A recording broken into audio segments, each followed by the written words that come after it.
Motor transport employees union general body യോഗം ചേർന്നു. കേട്ടോ സന്തോഷവാർത്ത.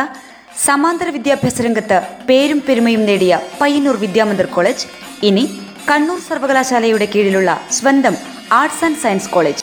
Vidyamandir arts and science college Payyanur. Motor transport employees union CITU Payyanur division വാർഷിക general body യോഗം പയ്യന്നൂർ AKG ഭവൻ ടി ഗോവിന്ദൻ ഹാളിൽ നടന്നു. CITU ജില്ലാ സെക്രട്ടറി PV കുഞ്ഞപ്പൻ പരിപാടി ഉദ്ഘാടനം ചെയ്തു. LSS, USS, SSLC, +2 പരീക്ഷയിൽ ഉന്നത വിജയം കരസ്ഥമാക്കിയ വിദ്യാർത്ഥികളെ ചടങ്ങിൽ വെച്ച് CITU Payyanur area secretary KK Krishnan അനുമോദിച്ചു.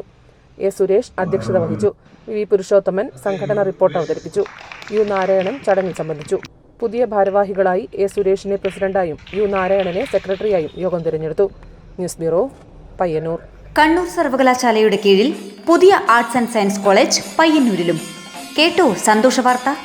സമാന്തര വിദ്യാഭ്യാസ രംഗത്ത് പേരും പെരുമയും നേടിയ പയ്യന്നൂർ വിദ്യാമന്ദിർ കോളേജ് ഇനി കണ്ണൂർ സർവകലാശാലയുടെ കീഴിലുള്ള സ്വന്തം ആർട്സ് ആൻഡ് സയൻസ് കോളേജ്.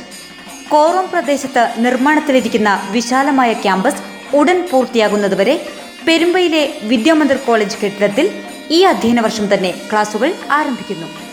കേരളത്തിലെ സർവകലാശാലകളിൽ ഈ വർഷം ആരംഭിക്കുന്ന 4 വർഷത്തെ ബിരുദ course Vidyamandir arts and science കോളേജിലും ഈ വർഷം ആരംഭിക്കും. പ്രവേശനത്തിനായി ഇപ്പോൾ ഡൊണേഷൻ നൽകാതെ തന്നെ മാനേജ്മെന്റ് കോട്ടയിൽ ഏതാനും സീറ്റുകളുടെ ഒഴിവുണ്ട്. ഉടൻ ബന്ധപ്പെടുക. Vidyamandir arts and science college Payyanur.